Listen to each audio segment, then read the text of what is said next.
We're going to end tonight's show with a little dessert, and for that we're thrilled to be joined by none other than Mr. Chocolate himself, Jacques TORRES. Bonsoir. Thank you for joining us. I understand, first of all, you have a special event coming up. Yes, we have a special event with Jacques Pepin.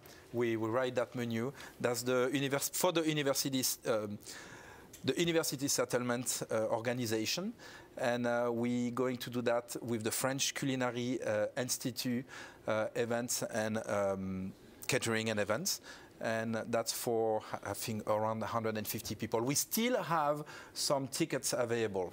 People can look that up. Now that we've got business out of the way, yes. Talk to me about chocolate. What do you want to know about chocolate? Here's what I want to know. Every now and then you hear, well, chocolate is good for you. It's definitely good for you. Why? Why? Because chocolate can cure common cold, headache, anything that you have, chocolate can cure. No, chocolate seems to be good for your mood. It's a mood elevator. Chocolate seems to be good for your heart. And chocolate makes you happy. I think that's enough.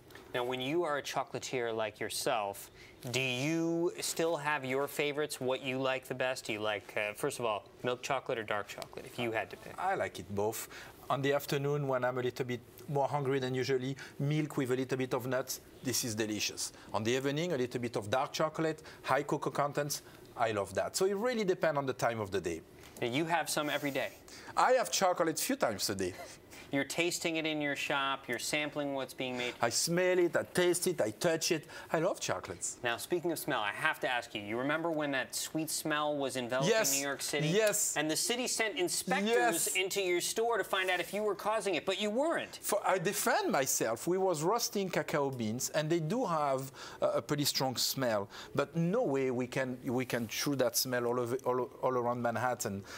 You know, I still don't believe that we did that. I think in the end, the mayor blamed it on New Jersey. Yes, that's what we usually do. You know, it came from New Jersey. It's really unfair to so many people in the Garden State who love chocolate and patronize your store. UniversitySettlement.org. That's where we have more tickets. It's a great organization for immigrants, for people who cannot afford a lot. Great organization. And seats still available. UniversitySettlement.org. Jacques TORRES, the Chocolate Master. We thank you so much for joining us. By the way, what seems to be very popular right now, if there's any specific item this spring that's doing well in terms of chocolate? We're just going to start ice cream. We're going to open our ice cream store very soon.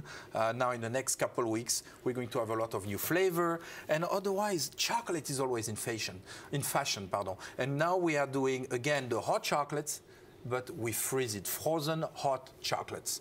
This is so good. Frozen hot chocolate? Frozen hot chocolate. I have a feeling that'll do well in New York because I remember hearing about that when I was a kid. There was one place that had it. Yes, Midtown. Serendipity. They do it very well. All right, very good. Well, Jacques, we thank you very much. You're now at 5 locations. You're opening the ice cream, working on University Settlement. You're a busy man. How do you do it and still say so? And I go fishing.